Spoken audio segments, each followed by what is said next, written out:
Etende noma le backtrack so prefer etende noma so prefer le ukuthi bungayizwa bidla hey bidla six more international kunama pet strings yabo now right ama pet mara ayina ama pet na usizwise angifuna into ezongicharge sasuka Bengala leso.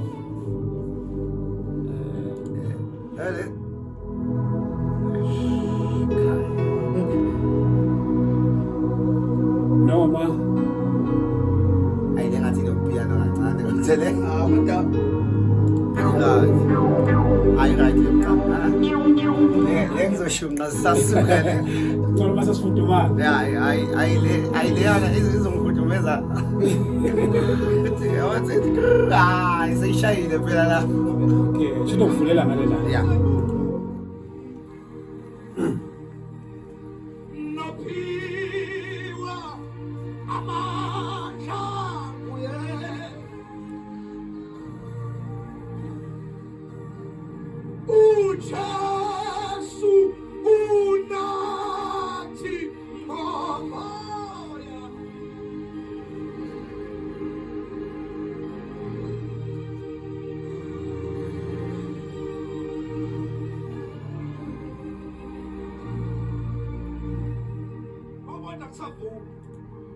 Hallelujah. Umulelo mhlabele bekani uJesu ekumho like. Ngiyabingelela nonke bazalwane bami egameni lika Jesu Kristu waseNazaretha, ngibingelela uST okaDlamini umntwana kaNkulunkulu. Bafowethu siyabonga kakhulu for always making it a point ukuthi njalo masithi bazalwane bami nanku umhlangano ngapha ngiyabona sihlangana kuzo zonke lezi indawo online, in contact, on site, njalo zonke. So siyabonga kakhulu uNkulunkulu bazalwane bami egameni lika Jesu Kristu waseNazaretha. Sesikhona ke la egameni lika Jesu. Asikabi nando igama lalolu hlelo leli sizolwenza la njalo njengama Sundays ngo7. So besihlangana khona lapha bazalwane bami. Siyabonga kakhulu uNkulunkulu egameni lika Jesu Kristu waseNazaretha. Namhlanje ke sikhona la kushunyelwa izwi lenkosi bazalwana kuwo lama streets lawa egameni lika Jesu Kristu waseNazaretha. So nje banibona nje bazalwane bami, we are operating everything live. We are giving you a raw thing. So sikhona ke la bazalwane bami egameni lika Jesu. Before we start our show, I would like us bazalwane to pray egameni lika Jesu Kristu waseNazaretha. Maybe you can do us this favor, just mention where are you watching us from, where are you tuning from. Ngiyazi ukuthi sinabantu lana eGauteng, ngiyabingelela nonke bazalwana, ngiyabingelela KZN, ngiyabingelela eMpumalanga, ngiyabingelela kuphi nakuphi la okufinyela khona lo msebenzi wethu esiwenzayo la kule ndawo egameni lika Jesu Kristu waseNazaretha. Bazalwane bami sekunjalo ke maybe mhlambe nawe uyafisa ukuthi be-featured kuyo le program le ivele siqalile, ungasithinta lapha 0788 417 844 la uzosithola khona if you want to participate. Bazalwane bami kusekuningi kusazokwenzeka khona la. Ngabe unane prayer request, will give you the numbers for prayer request ukuze singayixubulele singasebenzisi the same number bazalwane bami busy number yami. I would like us to pray bazalwane bami before we start our show egameni lika Jesu Kristu waseNazaretha. uNkulunkulu siyamethemba namhlanje bazalwane bami. This is not just about content creation, but this is ministry. So bazalwane bami, lokho sikwenza la umsebenzi kaNkulunkulu, and ngimbonile uNkulunkulu ebathinta abantu using these streets bazalwane, lama streets lawa or social media bazalwane egameni likaJesu Kristu. Njengoba ngasho nakuleya program edlule ukuthi imihlangano yethu eminye elandelayo sizobe sekahiso ngomhla ka-30 masiqeda ngomhla ka-30 siya Soweto ngomhla ka-25 October la sobe sikhona hayi ngabe sobe sesivala unyaka bazalwane sobe sesisebenze ngokwanele and then masivula unyaka actually bazalwane we are planning to go to a stadium Gauteng stadium. We are looking for a stadium la sizoya khona. Ngiyamkhola uNkulunkulu bazalwane bami. Asiqala umthandazo wethu sonke egameni likaJesu Kristu waseNazaretha bazalwane bami. Sivele siqaleni nje siqale uhlelo lwethu lanamhlanje. Baba wethu oyingcwele, uNkulunkulu wethu onamandla onke egameni likaJesu Kristu waseNazaretha. Siyakubonga Baba, uNkulunkulu wethu omuhle. Wena ongajabhisani, ulungile kakhulu. uNkulunkulu ongenaphutha. Baba wethu oyingcwele, siyakubonga. Egameni likaJesu Kristu waseNazaretha, as you are about to start, my God, we pray, Father, siza kuwe ngezizathu ezihlukahlukene from different walks of life, my God. We come before you, Lord.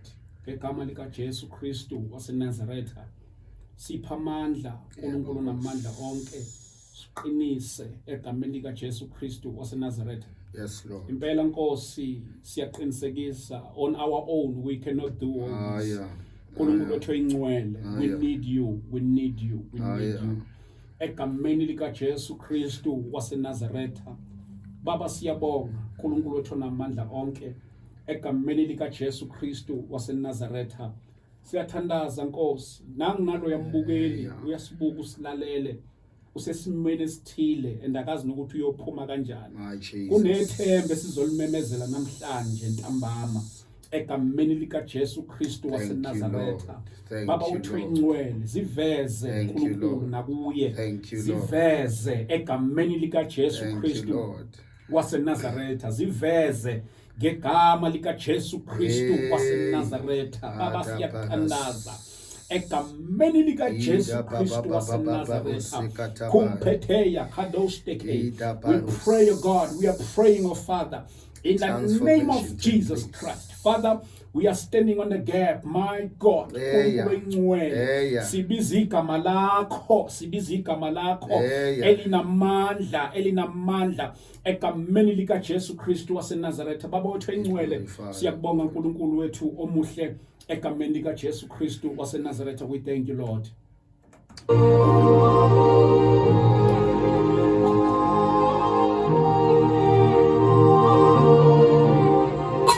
Angilithathe leli thuba bazalwane bami nginibingelele nonke egameni likaJesu Kristu waseNazaretha once again. Sesikhona lana kulolu suku lanamhlanje. If awuzange uzuye enkonzweni, I promise you ukuthi you are covered. Uzolithola izwi lenkosi khona la namhlanje egameni likaJesu Kristu. Nibingelele uyeke wesithi uDlamini usiba likhulu ke. Siyabonga kakhulu bafowethu egameni likaJesu Kristu. Namhlanje ke sinaye umvangeli uchisa egameni likaJesu esinaye la namhlanje bazalwane. Egameni likaJesu Kristu sizoshinyelwa kwezwi namhlanje. Mfundisi wami angikubingelele, niyaphila kodwa? Siyabingelela kakhulu kuwena nabalaleli ekhaya. Mfowethu ngomusa siyaphila kakhulu. Ngiyazi ukuthi mhlambe kwabanye abaqala ukubona nje, mhlambe mfundisi wami ngasipha nje your introduction before sizongena ezwini likaNkulunkulu namhlanje. Amen. Ngumvangeli ngokubizo lenkosi uchisa isibongo igama uTebuho. Ngisindisiwe, ngiyamthanda kakhulu uNkulunkulu, uyilekelela njalo impilo yami ngokukhonza ngilapha Apostolic Faith Mission Worship House eJohannesburg, la khona inkosi sibeke khona ke okwamanje. Mfowethu siyambonga uNkulunkulu kakhulu egameni likaJesu. Ungezinye zezinsizwe ezivelele kakhulu ekushumayeleni izwi lenkosi la eGoli, enentshisekelo emandla kakhulu. Madoda yini lenenza nentshisekelo ngaka? Ukusiza inkosi futhi, ukusiza inkosi, can't complain. Mfowethu siyambonga kakhulu uNkulunkulu namhlanje. Siyafisa ukuthi namhlanje ukuzokhuluma nabantu, namhlanje uzokhuluma nomzimba kaJesu. Ngiyazi ukuthi abanye banokubuka ezintweni zonke sizenzayo la beyibuke Ziningi izathu ezenza abantu bangayi enkonzweni hlukahlukene uhlangana nomunye ekutshela ukuthi nje mina kudala ngagcina kuye enkonzweni nje and angisalibeki ezinye zazo sezazenza zaba ngama topics ahlukahlukene kodwa nje iqiniso esingeliphike elokuthi uNkulunkulu angeke bazone sithi ngalokho akazilutho ngalokho uNkulunkulu akekho it's eluya enkonzweni noma uwe kodwa into kaNkulunkulu bazalwane ayijiki siyafisa mfethu ukuzwa namhlanje lokho inkosi ekubekile kuwe namhlanje enhlizweni yakho ukhulumisane nathi silalele namhlanje lokho inkosi engakubeka namhlanje enhlizweni yakho ukukhuluma nalo ibandla lika Jesu. Sibalikhulu asilamukele ngezandla zombili ithuba sibingelele bonke abafundisa ngabo basilalele umzimba wonke kaJesu Kristu. Sizoshare nje izwi lenkosi kafushane mhlawumbe bekuthiwa indaba yami nginikeza isihloko nje namhlanje ebingathi ialtar malihleli livutha njalo. The altar must be kept on burning. Iqiniso lithi bazalwane wonke umuntu umphumela womoya othize. Iqiniso lithi akekho umuntu obakhona unless a represent noma kube nomoya awuveza emhlabeni. Yes. So wonke umuntu ekuphileni kwakhe umphumela wealtar lakhe. But now ngifuna sizo describe ukuthi ialtar bokuyindawo enjani before sizongena eBhayibhelini noma evesini lethu esizo establisha kulona lento. Yeah. Now number 1, ialtar bekuyindawo physical. It was a place whereby abantu bebeyakha ialtar ukuba bazohlabela a Satan spirit. So uma umuntu efuna uku-attract umoya, bear in mind I'm not saying God only, a spirit, because ialtar belingenzelwanga kuphela uNkulunkulu, but every man has an altar. So ialtar bekula khona umuntu uma efuna ukuthola iattention yomoya othize ubekade ebeka lelo altar, and then on that altar they would give sacrifices. Bekhona umhlatshelo abazowubeka kulelo altar, but not just umhlabelo kuphela. You see that at the basis, or rather at the point of that sacrifice, worship would be done ultimately. So ialtar one, it was a place whereby bebefuna uku-attract umoya so that umoya othize uthole attention kubona. But more than that, ialtar yindawo yokudumisa. So akekho umuntu odumisayo unless they can establish an altar. So iverse lethu lilapha kuHebrews 12 verse number 29. Okay. Sizofunda uHebrews 12:29 siphinde sifunde uLeviticus 6 number 13. Inkosi silekelela abazalwane. Yes, Lord. We give God praise. Asiqale lapha kuLeviticus chapter 6 verse number 13. Leli ngicela ukufunda ngesiZulu. Okay. Lithi umlilo uyohlala uvutha njalo ealtar ungacinywa. Umlilo uyohlala njalo uvutha ealtar ungacinywa. Yes. And then uHebrews 12:29 yena yedwa siba ngiyacela ungibambele lona ngesiZulu ke leni. It says in English, for our God is a consuming fire. Hebrews chapter Hebrews 12 verse number 29. Thank you, Jesus.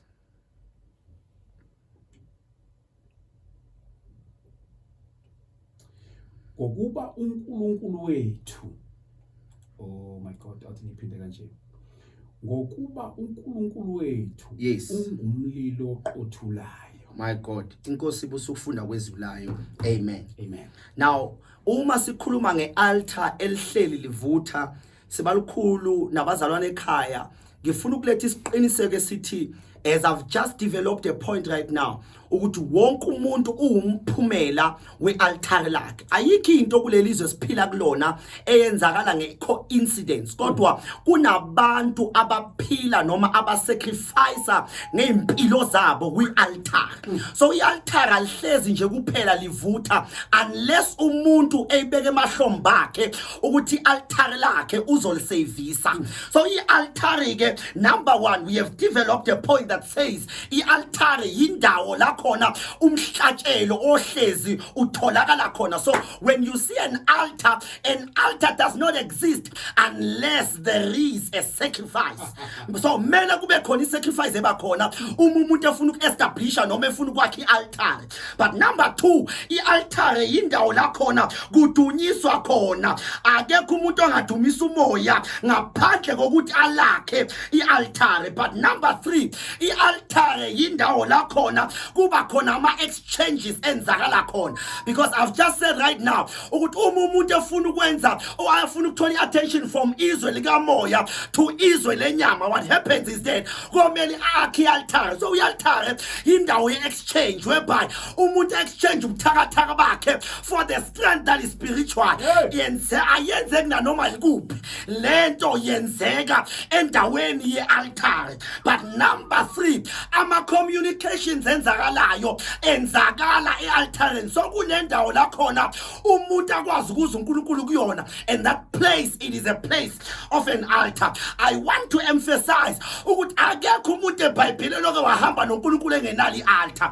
Go and check in the book of Genesis chapter number 8 verse number 20. Lithi iBhayibheli uNoah uma amanzi esehlile, lithi iBhayibheli walakha i-altar. Go and check Abraham, lithi iBhayibheli wakhuphuka eyonikela ngoNoah. Lithi bekafika entabeni akazange nje kuphela hlale, wafika nakhona wangenza enye into walakha i-altar. So i-altar komele kuvuka abantu abazolikhuthalela ukulakha. Shaman tepero sedaba. Impilo yakho ayocastrate, ayidalwa nakuphi, idalwa endaweni yomthandazo. So komele wonke umuntu, whether umama, whether ubaba, whether umfundisi, whether umncane noma umthala, you must expose yourself to this disposition of building and establishing an altar. Akuyena nje kuphela uAbraham walakha, uElijah wakha i-altar. Ngiyamkhumbula mhlehlisa umlilo, my God, ewehlisa ebhekene nabaprofeti bakaBhali. Lithi iBhayibheli walilungisa i-altar. So i-altar kula khona abantu behlangana noNkulunkulu, ukumazi kwakho uNkulunkulu kwenzakala e-altareni. But now there's this point babusibalikhulu engifuna ukuliveza namhlanje from this place. Yeah. Because we understand ukuthi ukukhona kaNkulunkulu, when I study my Bible kuhlukene kathathu. Yes. Number 1, there's the omnipresence God. Kusho ukuthi uNkulunkulu ukuyona yonke indawo. Ngingaba sengisestudio uNkulunkulu khona, ngingaba sekhaya uNkulunkulu khona, ngingaba semsebenzini uNkulunkulu khona. Ayikho into umuntu angayenza angekho ekholeni kaNkulunkulu. Uthi ezame ebhala athi ngimangazwa into eyodwa, athi nanoma ngisemlilweni, athi wena uNkulunkulu ukhona. Athi nanoma ngadlala icansi lami kwabafileyo, athi nalapho ngimangazwa ukuthi mengifika khona wena uNkulunkulu ukhona. So umuntu nje emume ephila ubukhona kaNkulunkulu buyo yonke indawo. But there's more into the presence of God, because God is not just omnipresent, God is also indwelling. Encwadini ka1 Corinthians, abaKorinte bokuqala chapter 6 verse number 6, chapter 3 verse 16, lithi iBhayibheli uPaul uthi anazi na ukuthi imizimba yenu iyithempeli likamoya oyingcwele, uthi nomoya kaNkulunkulu uyaphila ngaphakathi kwenu. So do uNkulunkulu ekuyona yonke indawo, uNkulunkulu ufuna ukuhlala ngaphakathi komuntu. My God. Oh, Hallelujah. but the last point of the presence of God, it is that ubukhona bukaNkulunkulu must be so tangible empilweni yakho. And mesikhuluma nge-altar namhlanje, le altar engifuna ukulipresenta tonight for the purposes of this session, it is that impilo yakho must be an altar for God. So uNkulunkulu akasahlali nje kuphela endlini ezakhiwe ngezandla, kodwa uyahlala enhlizweni. Oh my God, ngike ngamuzu ezayebhala athi lesi sizwe sibi ngenxa yento eyodwa, ukuthi bangithanda noma bangifuna ngomlomo kuphela, kodwa inhliziyo zabo zikude. So uNkulunkulu kulesi sikhathi akasancikile altareni alakhiwe ngezandla, kodwa ufuna ukuhlala enhlizweni yomuntu. Ufuna noma engaba kuphi, kodwa uNkulunkulu abe naye. Webazalwane bami, siyafika isikhathi la khona umuntu aba nobukhona obutangible.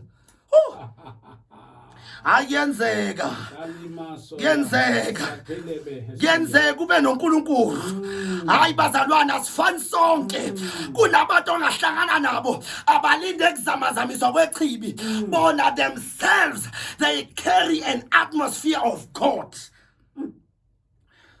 Ora my parakata barosedebedia ibrakata barosoda bababa. So you must make the presence of God tangible. Hayi babisibalukhulu abangamazi uNkulunkulu bebehlangana nawo noma bengahlangana nawe kuphi abakuhlangana ungekho ebukhoneni when when they've accessed you, when they've encountered you. Hayi ba uJesu ke washo lamagama wathi wonke obone mina usebona ubaba. Why? Because I have the presence of God. Oda basheres yazi babisibalukhulu kuphela lesasikhathi la khona besithi thina indawo kaNkulunkulu noma ukukhona kaNkulunkulu indawo esingena siphume kuyona. Thina sikhule kuleso sikhathi la khona abantu ukuze bakhulume ngezilimi bathi hayi mina ngilinda kuqala ukuthi ngingene kumoya. No, khona those times asisangeni siphume kumoya ungangifusa na noma yinini. My God, this thing it is like fire. Usho njalo uJeremiah uthi lento yanjengomlilo ovalele emathanjeni nami. So na noma bengithi ngiyavaleka ngisavaleki. Why? Because lento ngaphakathi ungangithola eteksini akekho umuntu ozongitshela ukuthi ngingashumayeli ngoJesu. Why? Because this thing is like fire. It is shattered in my bones. So iyalta uNkulunkulu akilaya kulona kulezi insuku urilaya kuwena. You are an altar to God. Oh, yes. This is why Romans 12:1 uthi ngiyalincenga bazalwane ngobubele bukaNkulunkulu. Yes. Uthi ukuba ninikele imizimba yenu. Uthi ukuba ibe isihlabelo esiphilileyo nesingcwele kuyena. Uthi lokhu it will be your reasonable service. Other version says this is your acceptable worship unto God. Ngitshele njengamanje ukuthi ialtar one yindawo la khona kwenziwa khona umhlatshelo. So uma efika ku New Testament uthi hayi anisazi ulethe umhlatshelo weyimbuzi nenkomo. Uthi komele wena uyilethe kuqala. Komele uvumele uNkulunkulu ukuthi anqobe impilo yakho kuqala. If he can conquer you, ayikho into ongeke nqabe ngayo. Oh, ufuna uqobolwa if he can conquer you. He says, if you can offer your body as a living sacrifice that is holy and acceptable to him, he says this is your reasonable worship. Ebazalwane bami, asamdumisa uNkulunkulu kube indawo yokudumisa. Simdumisa na noma yikuphi. Hayi sike sahlabelela ingoma ecilongo ethi umdumise njalo athi nasenhluphekweni. So lokhu kudumisa kwethu when we give ourselves to him. Awasivaleni bazalwane bami asithandazeni. But number 3, I said an altar, it is a place of communion. You know, into eyenza ukuthi sikwazi ukumuza uNkulunkulu singarely kuphela ebafundisini ekuzweni uNkulunkulu. It is that we are one with God. Yes. And one of the ways we can be reconciled to God, it is through communion table. Njengoba sidla umthendeleko lithi iBhayibheli encwadini kaJohn chapter 6, I think it's verses number 35 or 54, somewhere there.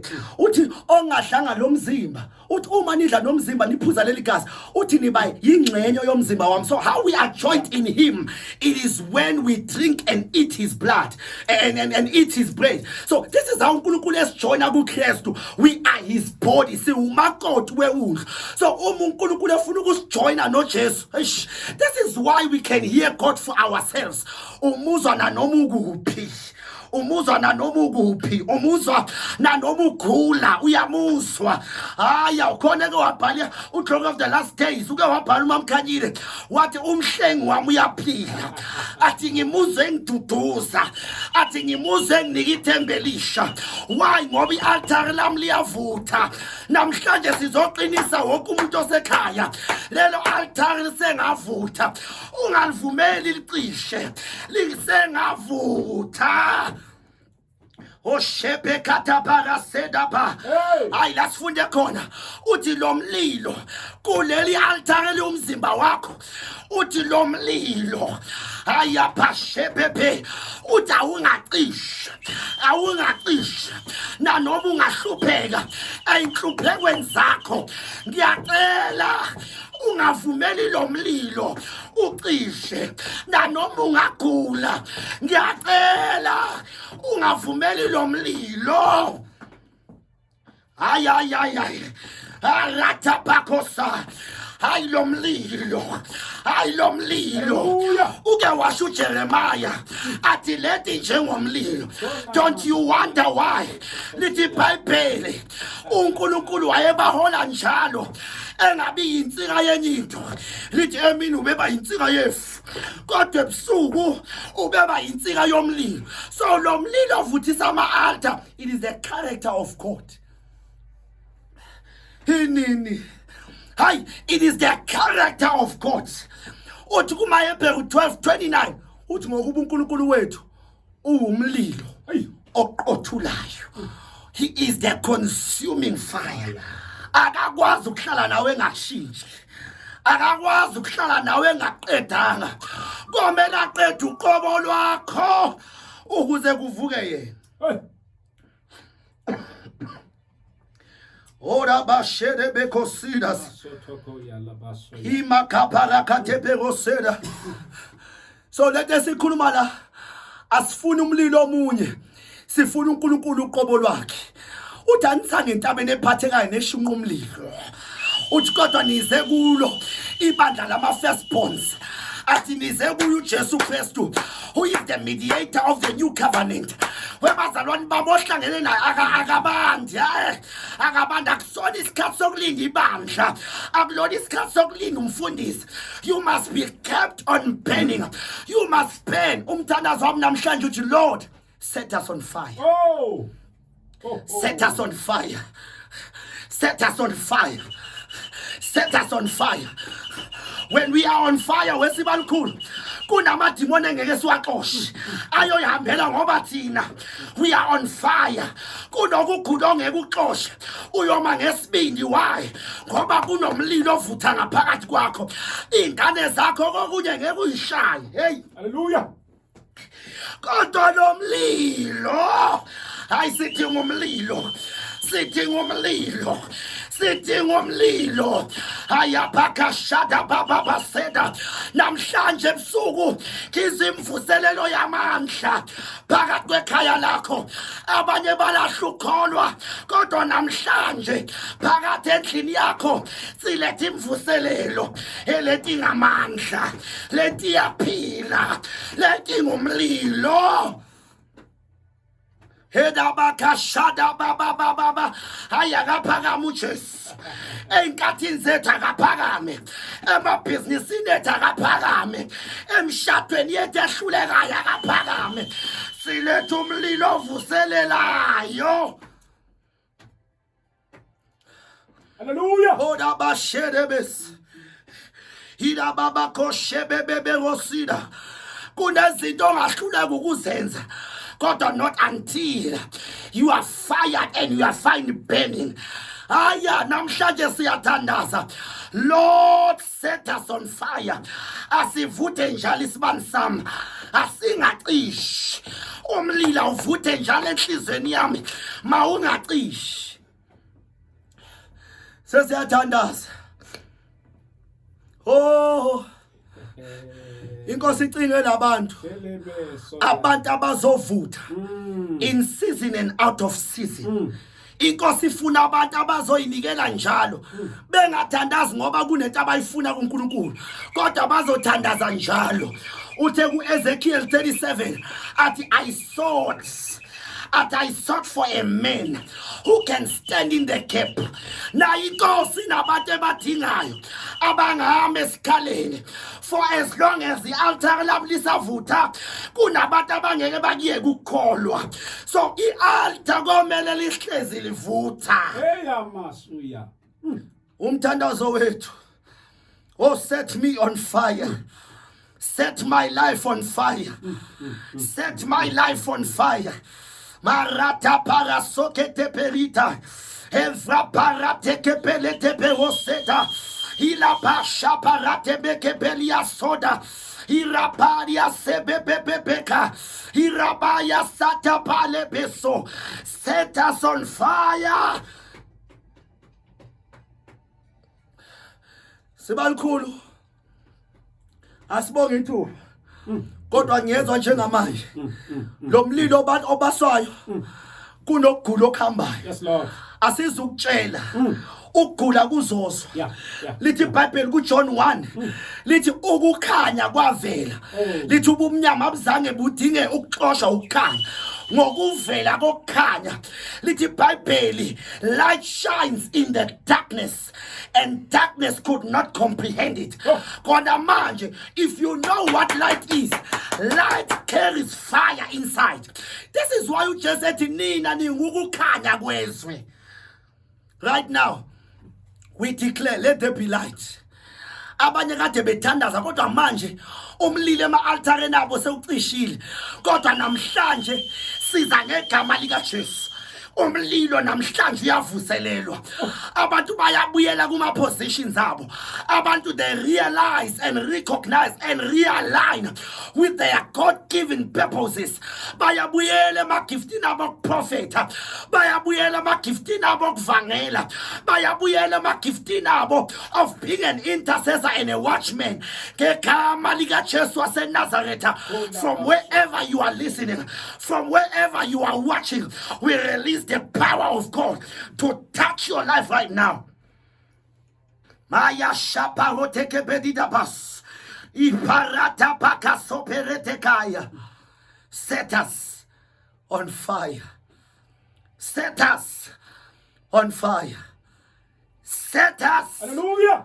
on fire. Set us on fire. Oh, nice. Palasote. Peratakos. Thank you, Father. We give you glory and honor. We thank you. We thank you for everyone who's tuned and listening right now. We thank you for this platform. Lord, arise and shine. Arise, oh God, and let your glory shine upon us. In Jesus' name we thank you. Amen.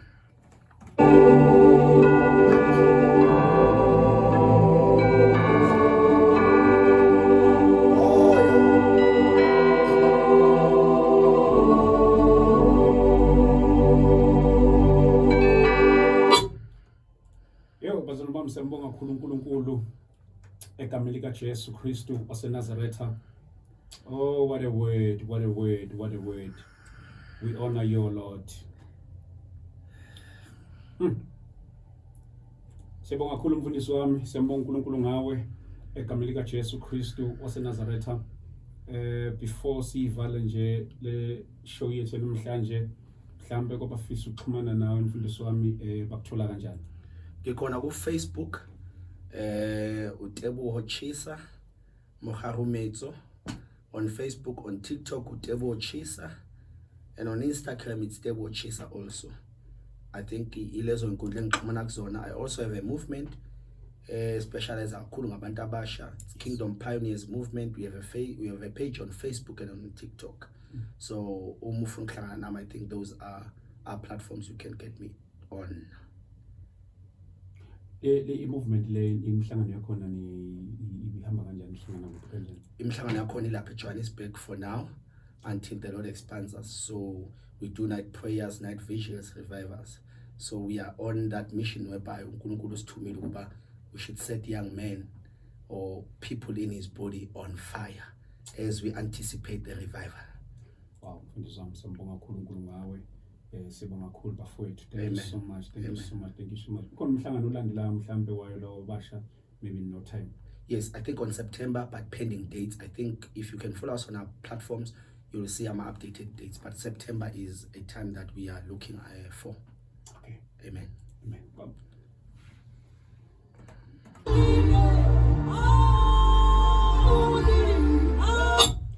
Sibonga kakhulu bazalwane bami. Yes, nami ake nginikhumbuze nje siyahlangana laphana eKagiso mhla ka 30 August siyobe silaphana bazalwane bami. Siyobe silaphana 30 August. Yo angiyazi into ezobe laphana. Siyongcolisa umgwaqo waseKagiso, sibiza igama likaJesu, sigcwala yonke le ndawo. Hey kunomunye umfowethu laphana so besiphethe umfundisi uManqoba Nhleko sobe sinaye lapha udadewethu uNokulunga sizobe sinaye uNokulunga Ndlela mazwi God Army sobe sinaye nabafowethu abaningi from KZN sobe sinayo lapha khona isound esiyobe siyisebenzisa lapha nabazulu bami kubantu abazi uMusa Dube lo mfowethu lona isound yakhe ngayibona eThekwini wathi mayivula lapho ngezokuduma iThekulonke ngathi le sound le ngifuna eGoli sizobe sinayo sobe sebenzisa sound yakhe lapha na eGagiso bazulu leyo liduma izulu bafowethu asibonane khona lapha na eGagiso then masiqeda we heading straight to October umhlangano wethu wokugcina onyakeni siyobe silapha le khona enye indoda endala lapha uBishop Pierre Chiliza sobe sinaye khona lapho waziwa ikakhulukazi kule minyaka eAfrican Gospel. So siyabonga kakhulu bazulu bami asibonane kwelandelayo. If you want to partner with us 0788 417 844 and on our social platform Thaban ST Dlamini khona ku Facebook Thaban_ST sikhona lapho ke bazulu bami. Nkosi ke ingcine sibonane okulandelayo egameni lika Jesu Kristu waseNazaretha. Kuningi kusazokwenzeka khona la sizoshinyelwa izwi lenkosi. Fundisa Cheese siyabonga kakhulu. Sibonga kakhulu sibalukhulu nabazalwane siyabonga. Thank you so much sir.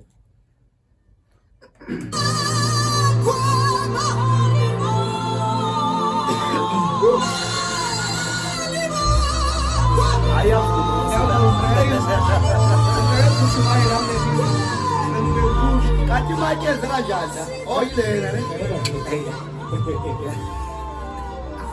Amasula uyazisa. Yeah, amasula bawahleli ngapha nje wazethi ngathi asikaqoshwa. Ukuthi iyavuma. Ayavuma futhi. Yey, hayi siyabonga kakhulu sibalukhulu. Siyabonga. Hey, futhi siyabonga ngithuba. Bonga thina bafowethu. Nangenza umuntu. Wenze thina abantu. Awu platform engaka. Yeah, I know. Bafowethu kunankinga. Umuntu wakho ulo unhleko phela. Hey, Yeah, unhleko. Then bese ngifaka nje nama local. okay. So siyakhona small worship. Okay.